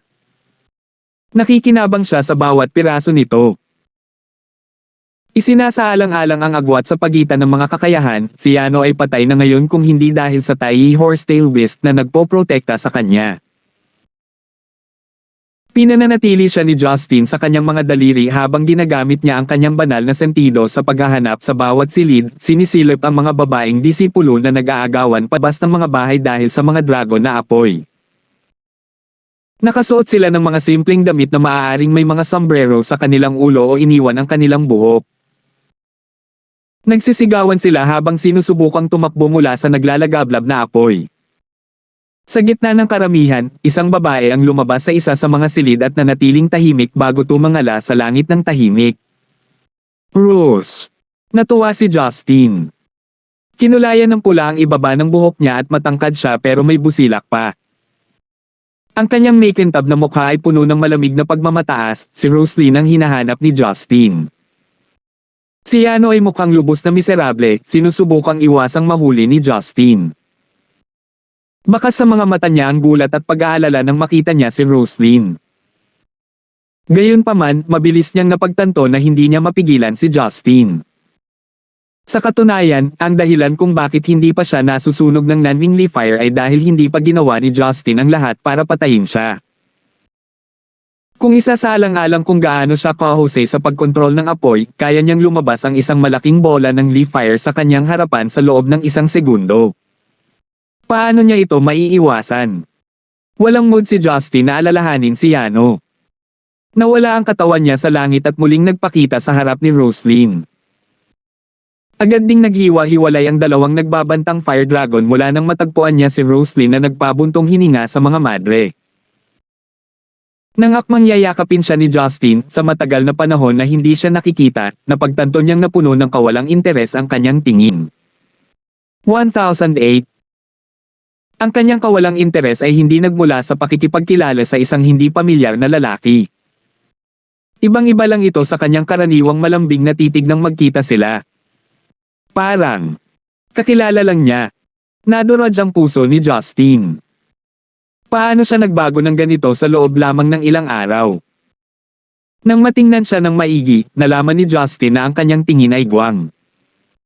Parang walang emosyon ang isip niya. Rose baby, ano bang nangyayari sa'yo? Mahigpit na hinawakan ni Justin ang kanyang mga braso at bumulong sa kanyang hininga. Si Roslyn ay walang pakialam at sinabi niyang, nandito ka na. Parang tanong at pahayag na magkasabay. Nagsimulang mabalisa si Justin, ito ay mas nakakatakot kaysa kung siya ay nasugatan. Bakit ganyan ka makatingin sa akin, hindi mo ba ako natatandaan? Umiling si Roslyn. Kilala kita, ikaw si Justin. Walang emosyon ang boses niya. Nakaramdam ng lamig si Justin at mabilis siyang lumingon para titigan si Yano. Damn it! Anong ginawa mo sa babae ko? Nanatiling nakabantay si Yano habang tumutugon, ano ang kinalaman nito sa akin? Napakatalino niya at may malakas na persepsyon. Nang pumunta siya sa aking madre para magtanim, kinuha ko siya para turuan siya. Sabi mo lalaki kanya pero paano mo siya hahayaan na pumunta sa lugar ko para magtanim at hahanapin lang siya pagkatapos ng mga araw? Naiinis lang siya sa akin. Gagawin lamang siya ni Master ng mabuti. Nagulat si Justin. Natanggal ang pag-ibig. Imposible. Paanong itatapon ng isang tao ang ganoong pakiramdam? Malamig na umuso si Yano. Bakit hindi? Hindi maganda ang mga lalaki. Sabi mo babae mo siya pero dahil bata pa siya at maganda. Paano kung tumanda na siya at pumuti ang buhok at kulubat na ang balat? Ang pag-ibig ay panandalian, ang landas patungo sa paglilinang ay ang tamang landas na tatahakin.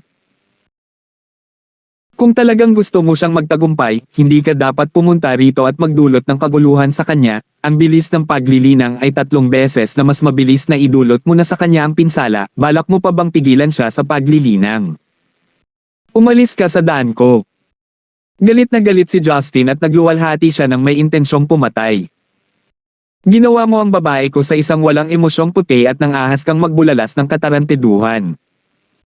Sa maliit mong paglilinang na iyon, sino ka para turuan ang babae ko?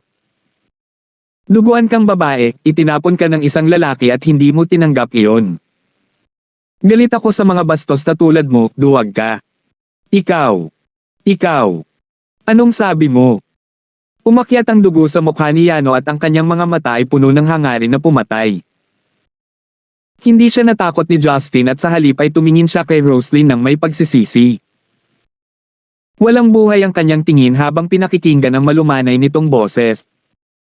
Rose baby, gagamutin talaga kita pagkatapos kong patayin itong madre. Pagkasabi nito, nagpatawag si Justin ng surge ng enerhiya mula sa heaven and earth para ilipat siya sa ibang lupa. Sa buong proseso, ganap na blanko si Roslyn at hindi tumugon kay Justin. Nasaktan si Justin na makita siyang ganito ngunit hinigpitin niya ang kanyang panga at tumalikod upang harapin si Yano na may malungkot na mukha. Hindi na siya maglalaro pa.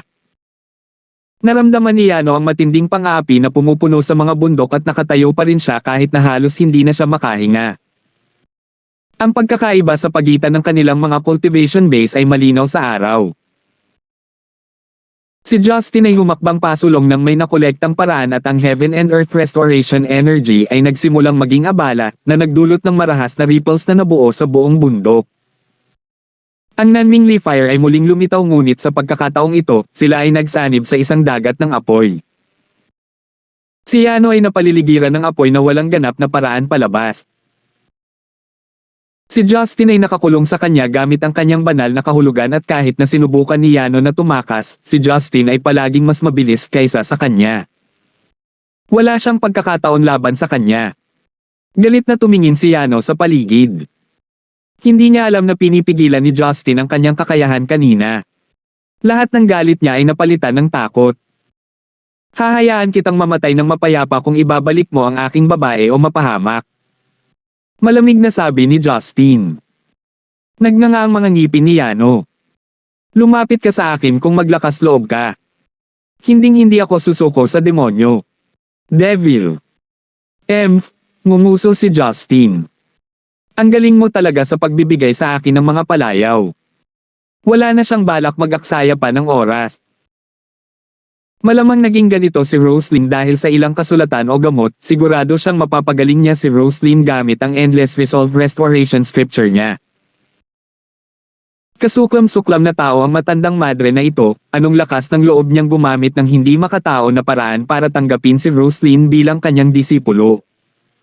Sa isang simpleng utos, nagsimulang umikot ang Nanmingli Fire at nabuo ang isang malaking puyo ng tubig. Ang nakakapasong apoy ay ginawang abo ang mga halaman kahit na hindi ito tumama sa alinman sa mga ito. Nagsisimula ng mag-crack ang mga bato sa ilalim din ng mataas na temperatura. Si Yano ay nanunood na may nakakatakot na tingin habang ang napakalaking puyo ng tubig na puno ng kakaiba ngunit malakas na True Yuan ay papalapit sa kanya. Parang may demonyong nagbuka ng bibig at nagbabantang lulunukin siya ng buo. Ang matandang madre ay patay na sa mga mata ni Justin ngunit sa mismong oras na iyon, may kumislap sa mga kamay ni Yano. Nawala na siya sa mga mata nito nang mawala ang kumikislap na dilaw na liwanag.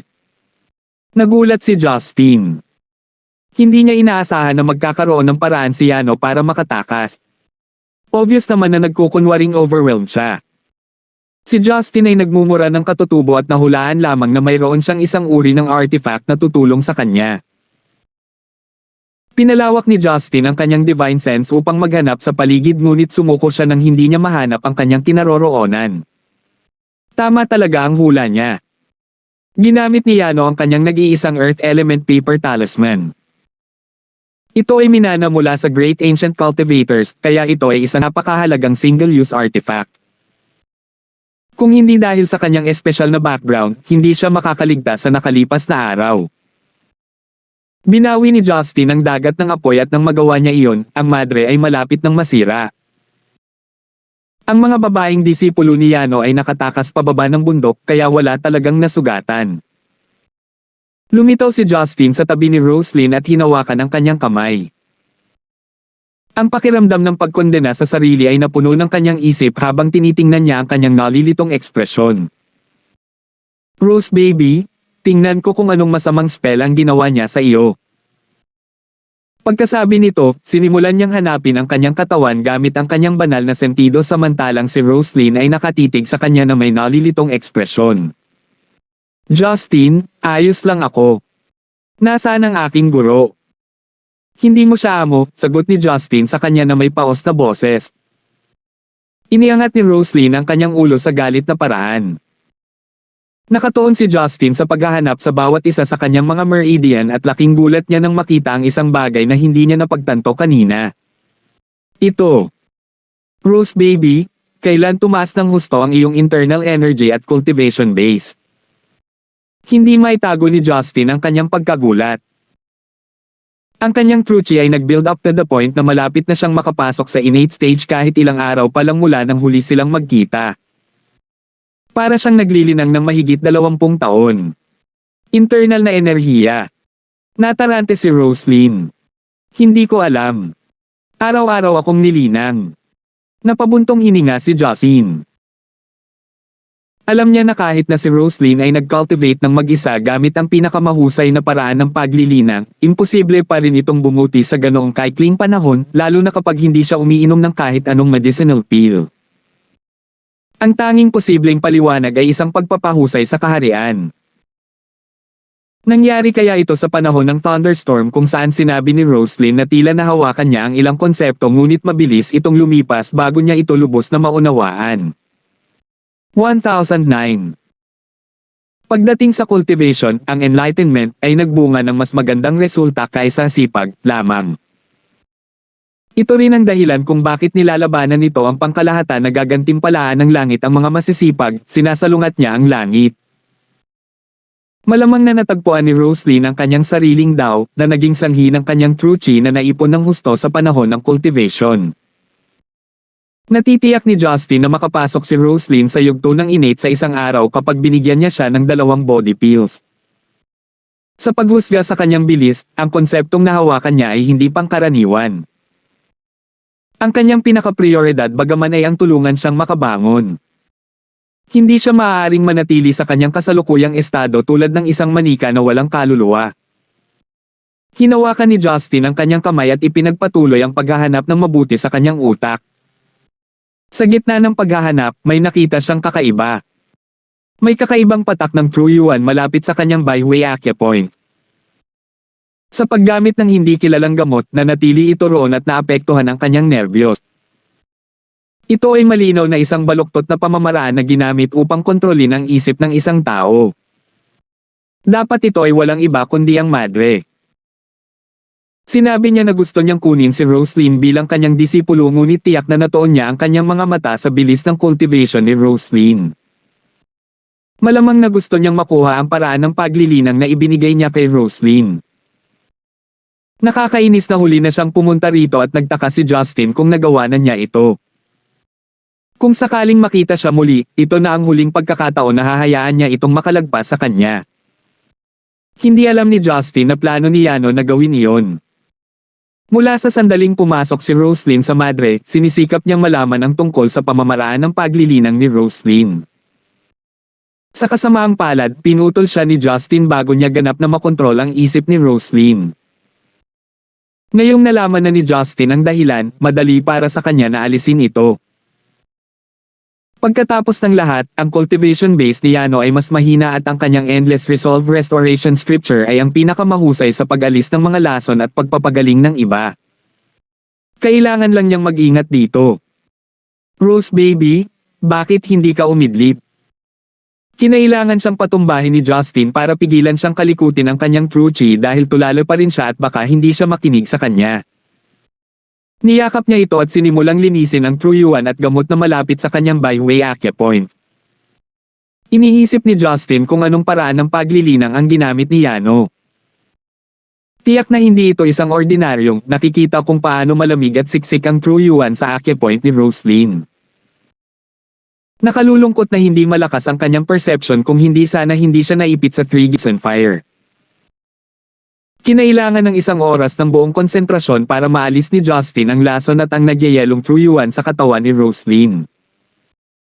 Ang mga pilikmata ni Roslyn ay sabay-sabay na nagmulat ng kanyang mga mata, nakatingin kay Justin na malapit sa kanya na may inosenteng tingin.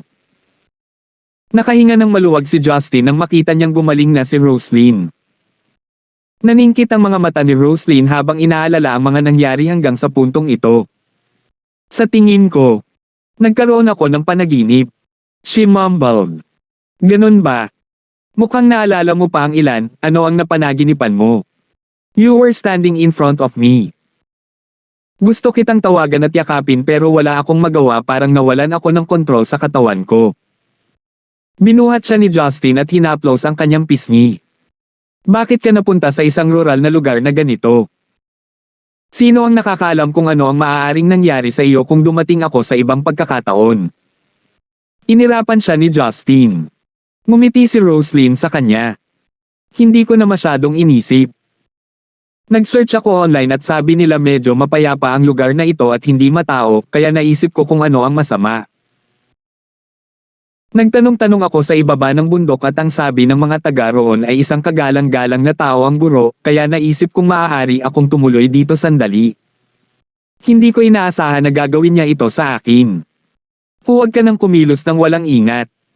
Hindi ka na isang ordinaryong tao.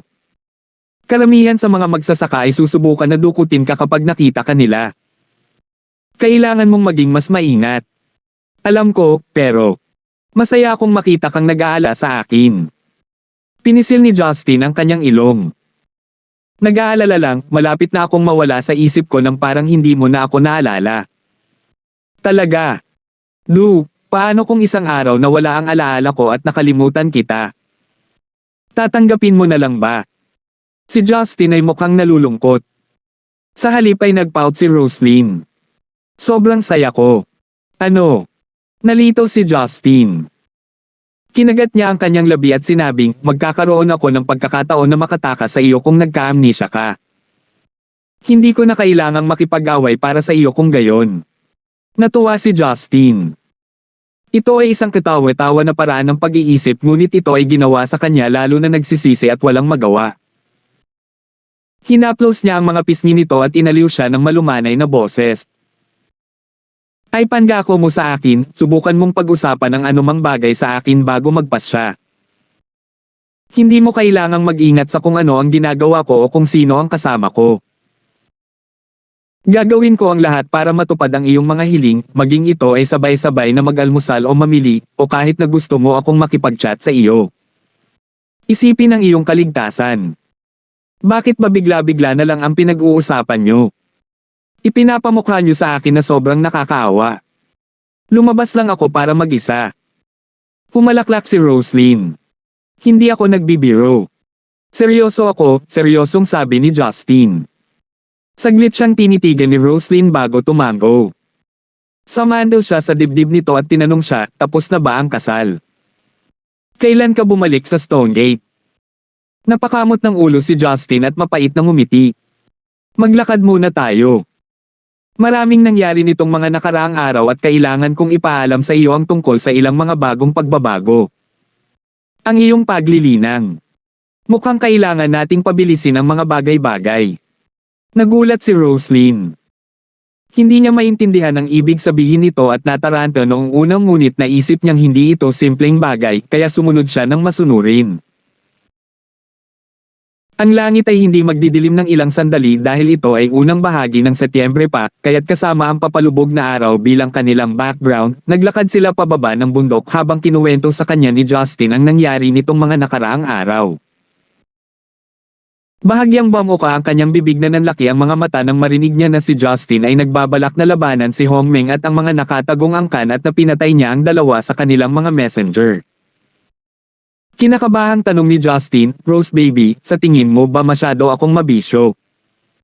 Napakurap si Roslyn at umiling. "Hindi, ginawa mo ito para protektahan kami para mamuhay kami tulad mo. Naiintindihan ko iyon. Pero, baka kailangan kong pumatay ng mas maraming tao at baka maging kaaway ko sila." Napabuntong hininga si Justin. Masayang ngumiti si Roslyn. "Ayos lang, matutulungan kitang patayin sila kapag lumakas na ako. Maaari mo ring dalhin sila sa akin at papatayin ko sila para sa iyo." Natuwa si Justin sa kanya.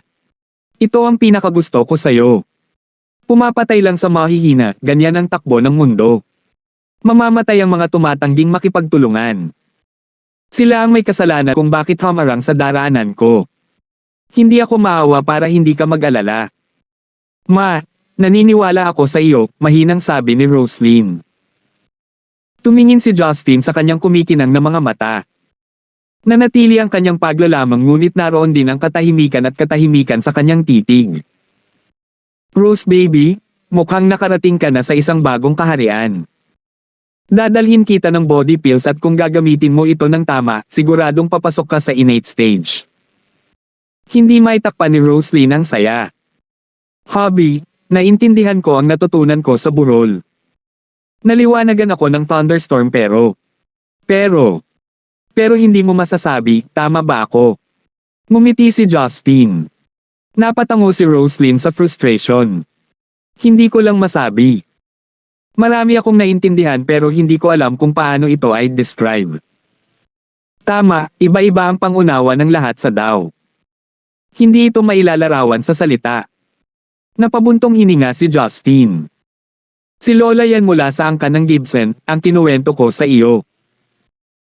Binigyan niya ako ng ilang rough pointer at nakapasok ako sa soul forming stage sa tulong niya. Depende lahat sa potensyal ko. Katulad ng kung paano ko mas naiintindihan ang Tao kaysa sa kanya ngayon, ngunit siya ang tumulong sa akin. Ang mga ganitong bagay ay nagmumula sa loob at hindi maipahahayag sa ating wika ng tao." 10-10. Sumang-ayon si Roslyn sa kanyang paliwanag dahil naranasan niya ang parehong bagay. Kumunat ang kanyang noo at sinabing, "Pakiramdam ko ay mayroon akong ilang mahiwagang kasanayan ngunit wala akong pinagkukunan ng enerhiya para suportahan ito. Marahil ito ay dahil ang aking cultivation base ay hindi tugma sa aking kaharian." Ngumiti si Justin. "Inaasahan kong makita kung ano ang iyong naunawaan. Tutulungan kita sa sandaling makabalik tayo at sana, maabot mo ang isang tagumpay sa loob ng 2 araw." Curious na tanong ni Roslyn, "Hobby, aalis ka na naman? Bakit ka ba nagmamadali?" Parang walang magawa si Justin. Lahat ng ito ay dahil kay Duncan mula sa Lee Clan sa Central City. Malapit na siyang magpakasal kay Miss Tang. "Kailangang nandoon ako at babalik ako pagkatapos ng kasal. Kasama ang asawa mo." Nanunuksong ngiti ang mga labi ni Roslyn. Ngumiti si Justin nang nakakatakot. "Huwag mo nang banggitin, magpapasalamat ako kung hindi niya dinala ang anak natin." "Anak?" Bulalas ni Roslyn. "Hobby, kailan kayo nagkaanak?" Sa lahat ng binanggit niya, ito ang nagpasindek sa kanya. Mabilis na ipinaliwanag sa kanya ni Justin ang tungkol sa pag-ampon ni Leia at ipinakilala rin siya kay Leia. Sa wakas ay naintindihan na ito ni Roslyn at napahajejek siya. "I'll have to meet her pagbalik namin. Anak din namin siya since ampon siya. Ano ang pinagsasabi mo? Kailangang ituring ng lahat ang bata bilang kanilang sarili kahit na siya ay aming biological na anak." Nagkunwaring galit si Justin. "Masyadong malayo ang iniisip mo." Nagpout si Roslyn. "Pero sa itsura nito, parang mas malamang ang pag-ampon. Parang gusto ko rin mag-ampon tapos pwede akong makipagpalitan ng parenting tips kay Sister Marian." Kumagalpak ng tawa si Justin. "Hehe, nakikita kong hindi ka natatakot kay Marian."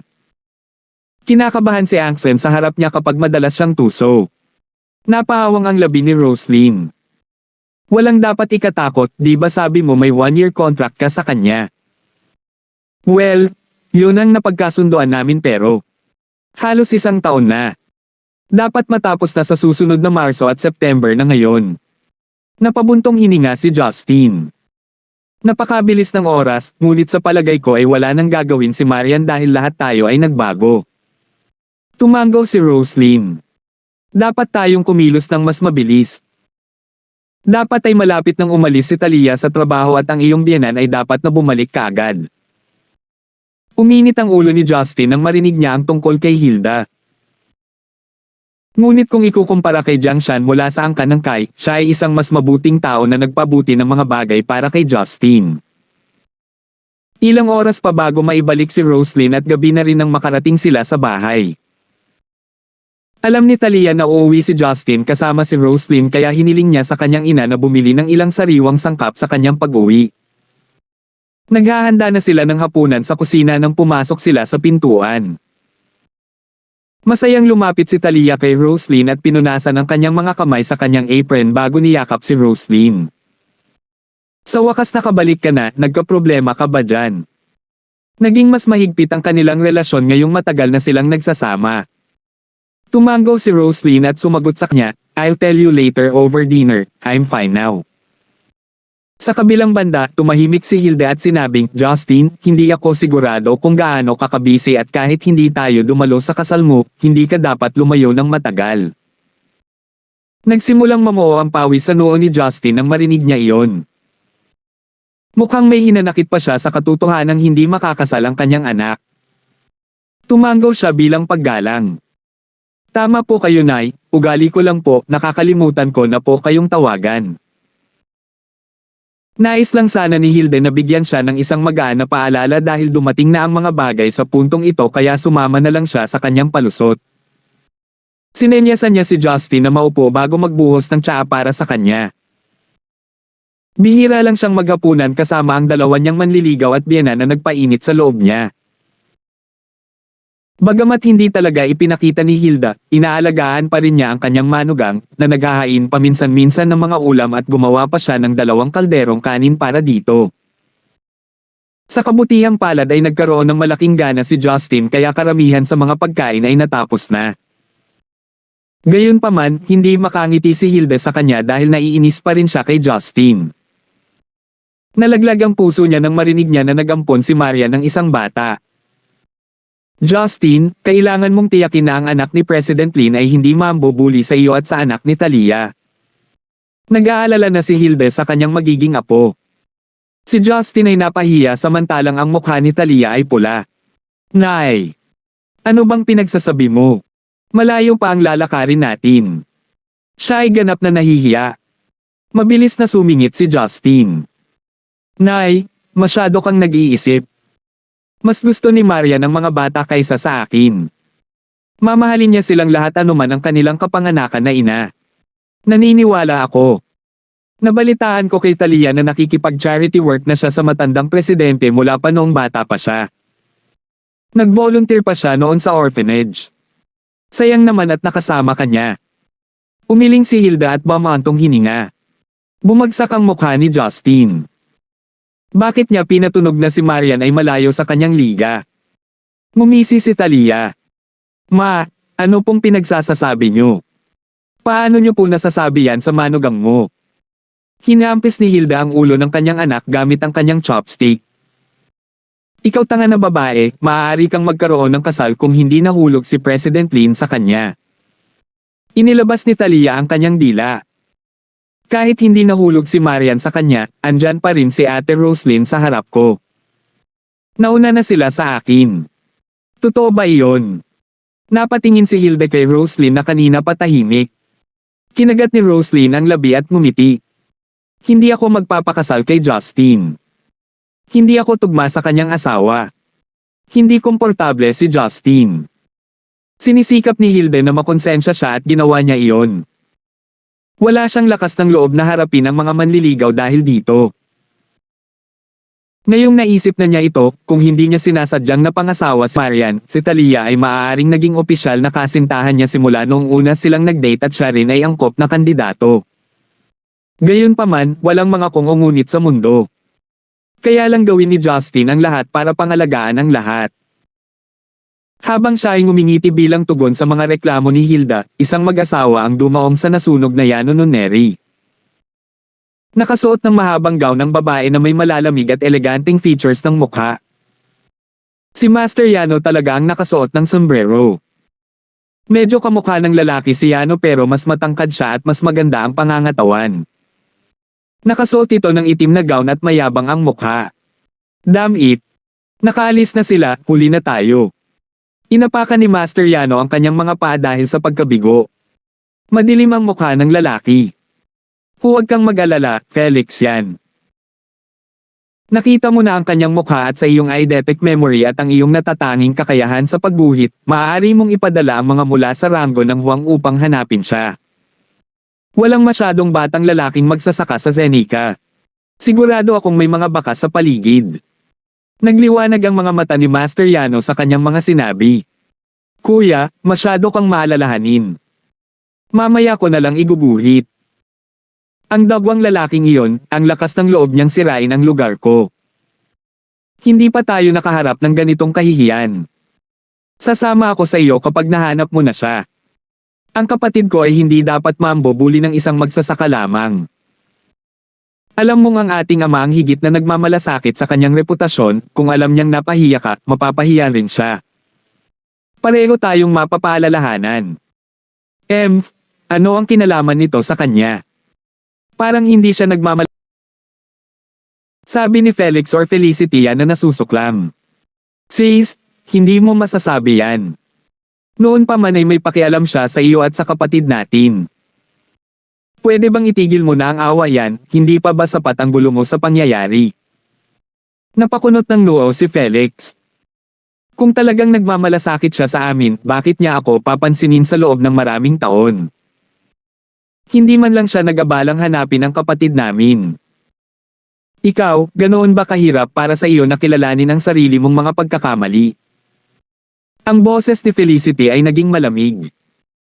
Kuya, humingi ako ng tulong sa iyo, hindi ako pumunta dito para makinig dito. Gagawa ako ng paraan mag-isa kung ayaw mong tulungan ako. Hinding-hindi ko aaminin ang pagkakamali ko sa harap ng matandang iyon. Wala akong ginawang mali. Napabuntong hininga si Felicity, fine. Kung ganun, ikaw na mismo ang maghanap sa kanya. Sabihin mo sa akin kung nahanap mo na siya, babalik muna ako sa God's Island. Pagkasabi nito, nawala ang kanyang katawan sa kabundukan sa isang iglap. Tahimik na nakatayo si Felicity sa tabi ng mga sirang pader at nakatitig sa mga bituin na parang inaalala ang nakaraan. Salamat po at sinamahan ninyo ako, ingat lagi mga master.